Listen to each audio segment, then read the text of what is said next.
안녕하세요, 픽스호입니다. 오늘은 예전에는 아스퍼거 증후군이라고 많이 불렸지만 지금은 자폐 스펙트럼 장애 안에서 설명하는 경우가 많은 특성에 대해 자세히 알아보려고 해요. 성인이 되어서도 사회적 소통이나 관계, 감각 민감성, 반복되는 습관 때문에 어려움을 느끼는 분들이 있고, 뒤늦게 본인이 왜 늘 사람들과 다르게 힘들었는지 이해하게 되는 경우도 있어요.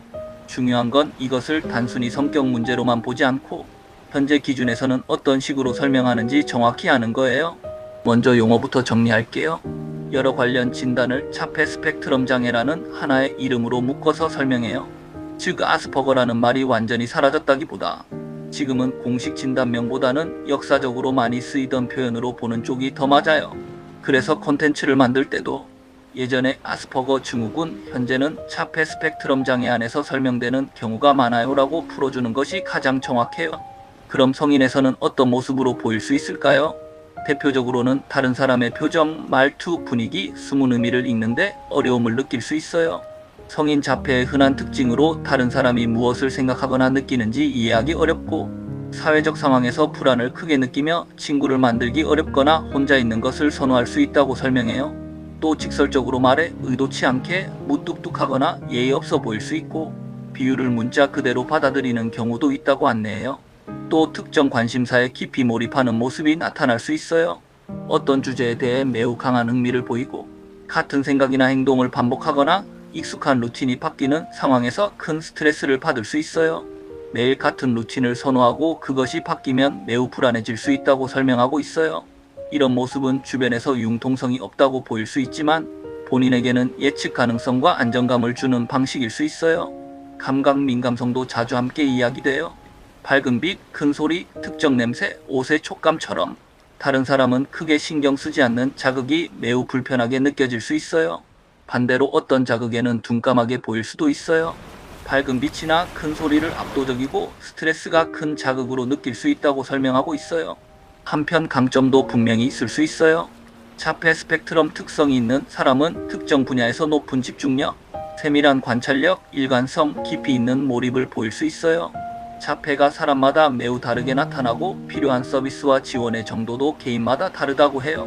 따라서 이 특성을 이야기할 때는 어려움만이 아니라 강점도 함께 보는 것이 중요해요.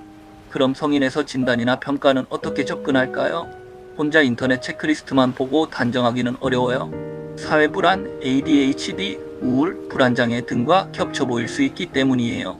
전문 평가는 보통 사회적 소통, 반복적 특성, 감각 반응, 일상 기능을 함께 보고 어린 시절부터 이어진 양상이 있었는지도 중요하게 확인해요. 자폐 진단이 단일 혈액 검사나 검사 하나로 이루어지는 것이 아니라 발달력과 행동, 관찰, 여러 정보들을 종합해 판단된다고 설명해요. 그래서 과거 기록이나 가족의 관찰도 도움이 될 수 있어요. 어릴 때부터 친구 관계가 유독 어려웠는지, 특정 관심사에 강하게 몰입했는지, 감각 자극에 예민했는지, 학교 생활에서 어떤 패턴이 있었는지 등을 함께 살펴보면 현재 모습을 이해하는 데 도움이 될 수 있어요. 성인에서 뒤늦게 자폐 특성을 알게 되는 경우도 있지만 보통은 어린 시절부터 이어져 온 양상을 되짚어보는 과정이 중요해요. 그럼 치료는 어떻게 설명하는 게 맞을까요? 현재 기준에서는 자폐를 없애는 치료보다는 삶의 질을 높이기 위한 지원과 개별 맞춤 접근이 더 중요해요.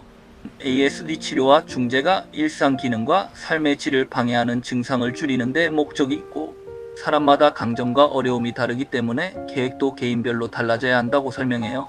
즉 핵심은 본인을 고치는 것이 아니라 본인의 특성을 이해하고 필요한 지원을 받는 방향이에요. 예를 들면 이런 지원이 도움이 될 수 있어요. 불안이나 반복적 걱정, 우울 같은 동반 어려움이 있다면 심리치료가 도움이 될 수 있고, 일상 대화나 관계 기술을 연습하는 사회적 기술 지원도 실질적인 도움이 될 수 있어요. 감각 자극을 줄이는 환경 조정, 루틴 관리, 일정 관리 도구 사용도 삶의 부담을 줄이는 데 도움이 될 수 있어요. 또 약물은 자폐 자체를 치료하는 것이 아니라 불안, 우울, 주의, 집중 문제 같은 동반 증상을 다룰 때 활용될 수 있어요. 역시 치료 계획은 여러 전문가가 함께 참여하며 개인에게 맞춰진다고 보면 되세요. 성인에서 관리할 때 중요한 것은 내가 어떤 상황에서 힘든지를 아는 거예요.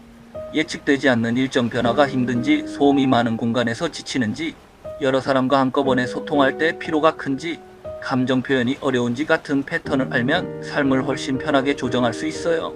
자신에게 맞는 루틴을 만들고 충분한 휴식 시간을 확보하고 강점이 살아나는 분야에 집중하는 것도 큰 도움이 될 수 있어요. 자폐가 청소년기와 성인기로 가면서 증상과 관련 건강 문제, 기능 수준이 달라질 수 있다고 설명하고 있어 성인기 지원도 매우 중요하다고 볼 수 있어요. 주변의 이해도 중요해요. 가족, 친구, 직장 동료가 이 특성을 증상과 관련 문제나 무례함으로만 보지 않고 이해하려고 할 때 갈등이 줄어들 수 있어요. 자폐가 개인뿐 아니라 가족 전체의 삶에도 영향을 주며 적절한 지원과 이해가 중요하다고 설명해요. 결국 성인 자폐 스펙트럼 특성은 혼자 참는 것이 아니라 이해와 조정, 지원을 통해 삶의 질을 높여가는 방향으로 접근하는 것이 더 중요해요. 정리해 볼게요. 예전에 아스퍼거 증후군은 현재 자폐 스펙트럼 장애 안에서 설명되는 경우가 많아요. 성인에서는 사회적 소통의 어려움, 루틴 선호, 감각 민감성, 특정 관심사에 대한 깊은 몰입 등으로 보일 수 있고 사람마다 강점과 어려움의 양상이 다를 수 있어요.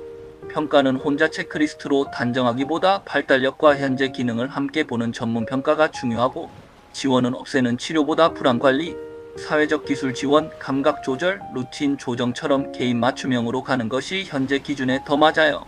오늘 영상이 도움이 되셨다면 다음 건강 콘텐츠도 기대해주세요. 더 많은 건강식단 정보는 초록창에서 픽스호 검색해보세요. 건강이 최고다. 지금까지 픽스호였습니다.